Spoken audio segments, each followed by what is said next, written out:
Hi, it's Lawrence here from Creative Recruiters, and this week I want to talk to you about if you are a flexible freelancer.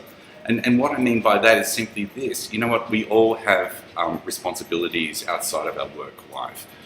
We all have to manage a life-work balance, and certainly there's going to be situations and circumstances where people cannot commit to full-time hours or to full days or full weeks.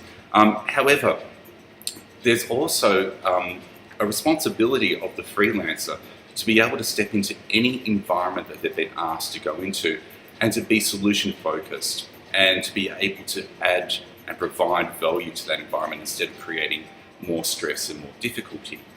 And I'll share with you a bit of a story, which I also mentioned in my blog this week.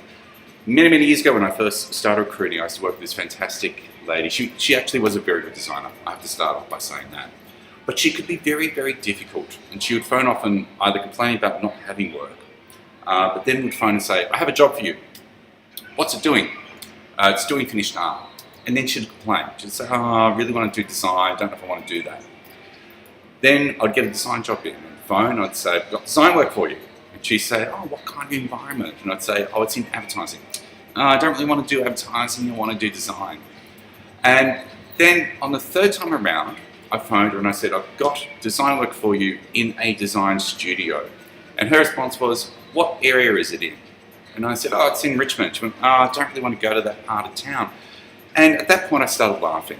I actually laughed because it was like, well, you're complaining about not having work, but then every time I phone you with an opportunity, you turn it down for whatever reason.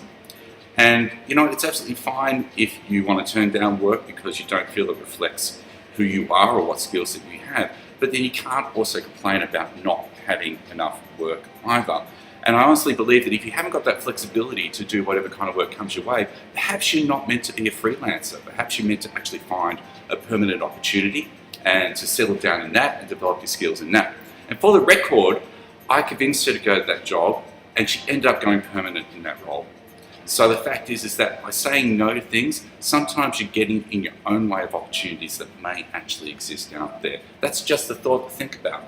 And I know that when I was writing that article, at the very end of it I say, there's a lot of people out there who might be readers and thinking, is this about me? Because obviously the name I use isn't the person's real name.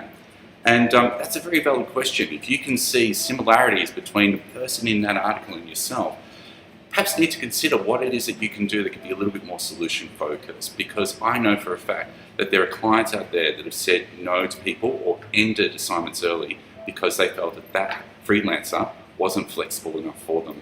And I also know of other recruitment consultants out there who have began to say no to particular candidates because of the fact that they just became too much hard work and were too high maintenance. And that might not be something that you want to hear, but that is a reality. At the end of the day, companies are coming to recruitment agencies because they want someone to come in who's going to be no fuss, no hassle, just help them to get through that stressful period. And if you're not that, then they don't want to know about you. So that's something to keep in mind in terms of what it is when it is to be a flexible freelancer. Hope you found this useful. Welcome comments. I have no doubt that I'm probably going to get a few extreme comments coming out of this. Send them through, and I look forward to chatting to you soon. In the meantime, take care.